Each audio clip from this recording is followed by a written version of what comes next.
What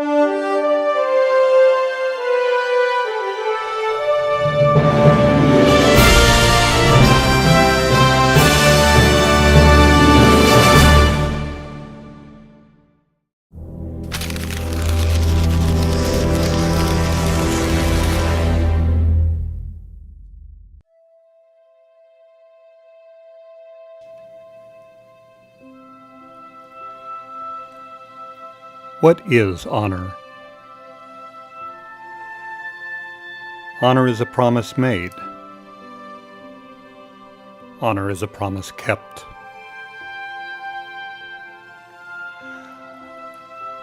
Honor is a way of life that you pass along to your family, and they pass along to theirs, for generations to come. Honor is the price you paid when you answered the call, and a prayer that those generations will not be called to suffer again. Honor is a life remembered by all that it touched.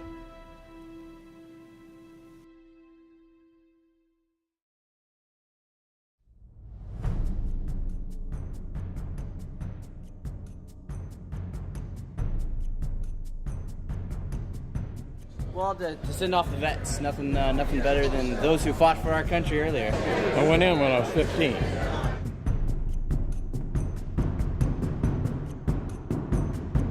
I think this is going to be a great thing. I've never been to Washington. You know how many kids I've got? You know how many grandkids and kids I've got? 27. That's grandkids. When I come out of the service in 1945, I mean, you could get a job.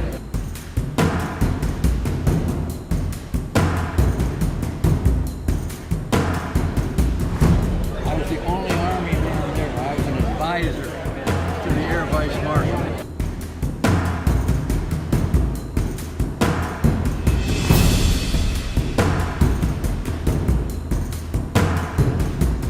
I think he's really nice. Are you ready to go? I am ready to go.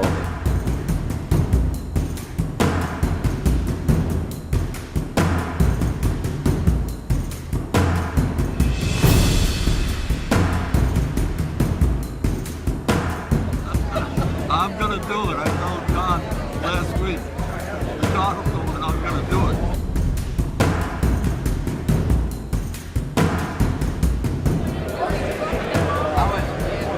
I worked with the Army.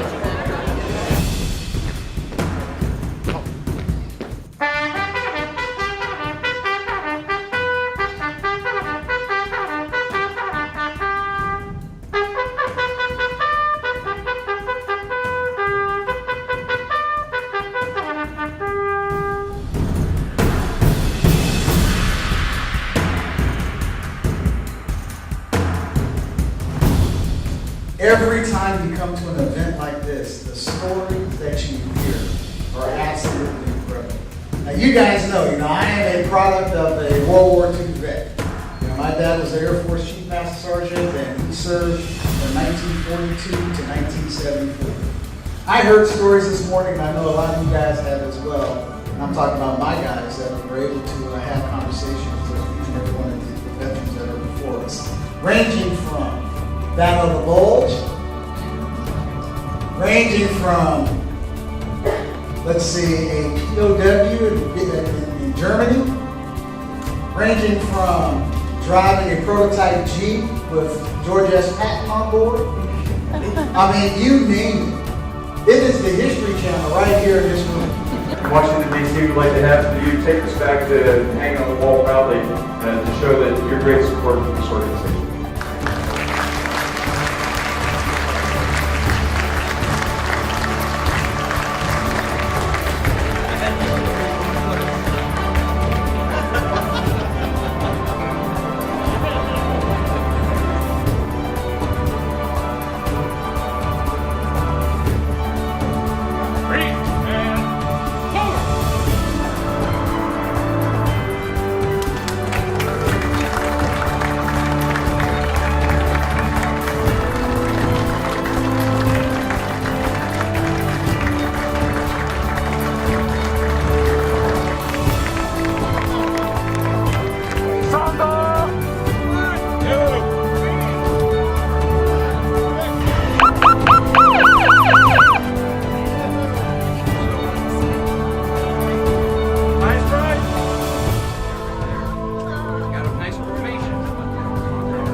That's where I come from, Broadway, New York.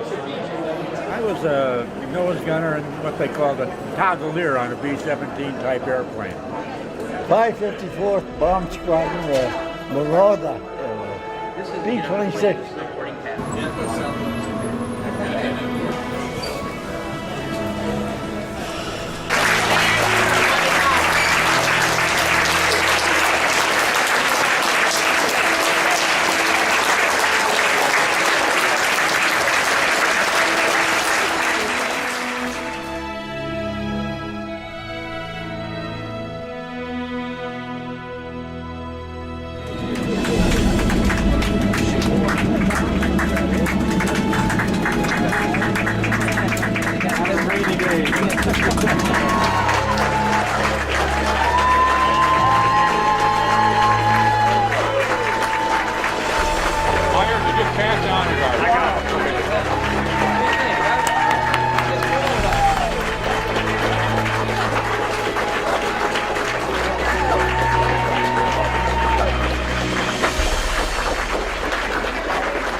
My name is Sandy Gonzalez, and I was with the U.S. Air Force.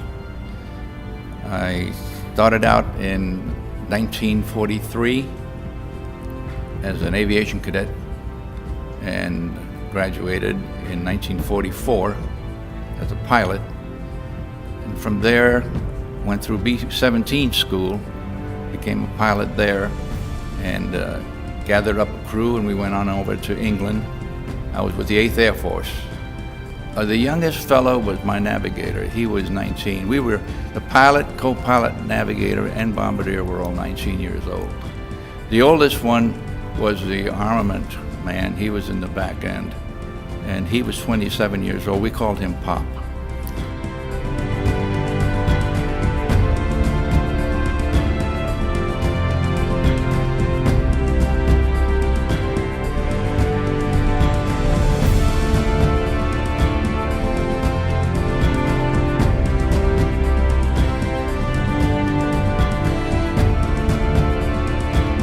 My name is Thornton Anderson. Everybody calls me Andy. That's what I've been known as most of my life. We were told what they had in mind for us. Our class, when we got commissioned, we were selected to go into the 29th Marines. That's the last Marine regiment that they made in World War II. Part of the 6th MARDIV, that's the 6th Marine Division. And we were to land in Kyushu. We're going in with 3 Marine divisions abreast with the Army behind us.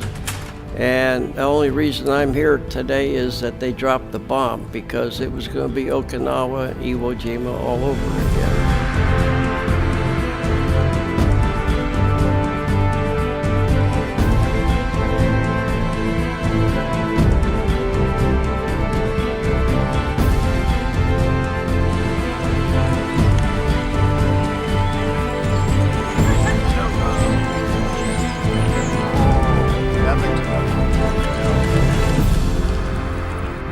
My name is William Wharton, Bill Wharton, and I was in the Army. I was drafted in January of 1943, and I served till after the end of the war. We followed a couple, 3 days later, and landed in Leyte. And I saw General MacArthur land in Leyte, and we stayed in Leyte and we worked repairing equipment. We were quite busy in Leyte repairing equipment.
My name is Garth Myers.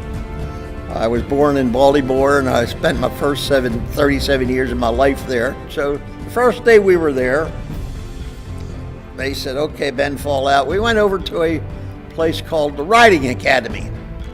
It had about a foot of tan bark on the floor, and the colonels, beg your pardon, came around in their horses every morning and rode their horses. I says, we are fighting a modern war. Why do we have horses? The next day they bring in 320 mules. So finally we ended up in a place called Pondu. We unloaded the mules there, and from there they tell me they flew them across the hump.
Ladies and gentlemen, may I have your attention, please?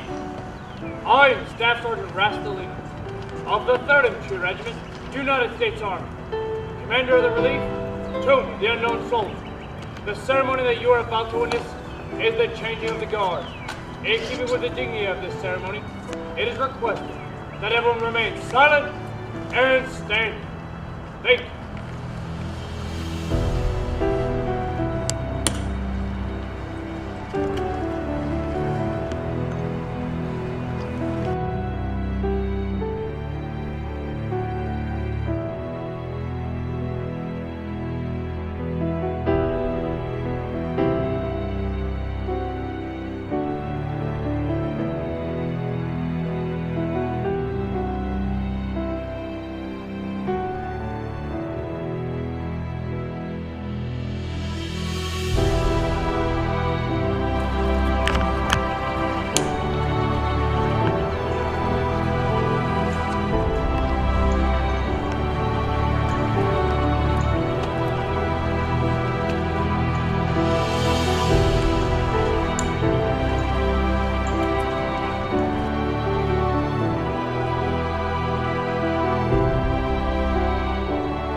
Go.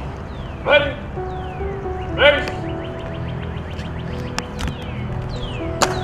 Reset. All.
been a great day. I'm surprised I'm moving along as well as I am. I don't feel tired, and it's been a long day. We have mail call for you. Andy Anderson. Dear veteran, thank you for serving our country. It was sad when you left home. I'm proud of you. I'm glad you came home safe. I'm thankful for protecting our country. 96. Not a second. 5 times me. This is the message.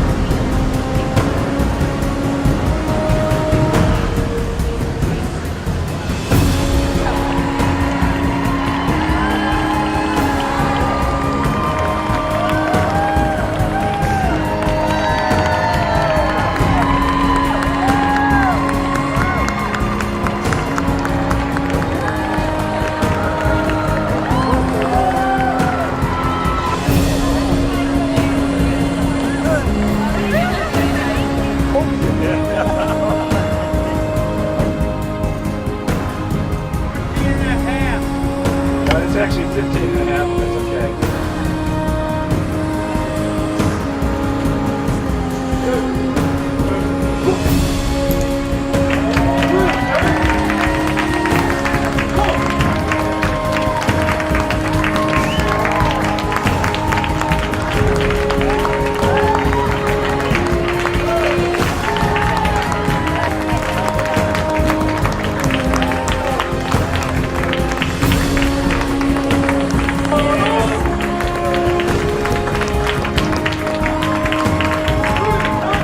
Today was a great day. It was the best day of my life, I think. We just had a lot of fun. Super. Absolutely super. Couldn't have been any better. The people, the guys, the wheelchairs, everything was just super. Oh, it was wonderful. It really was. A memory I'll have for the rest of my life. I really appreciate it. This was just the greatest day.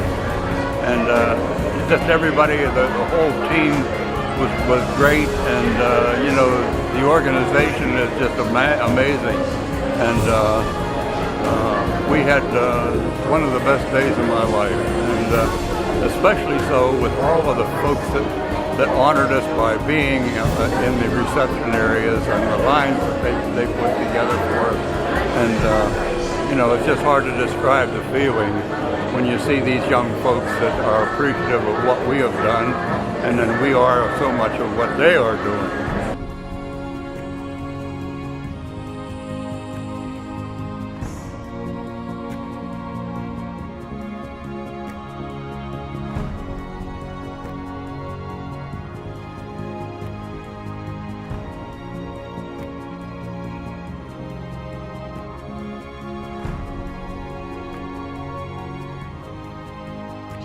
Our debt to the heroic men and valiant women in the service of our country can never be repaid.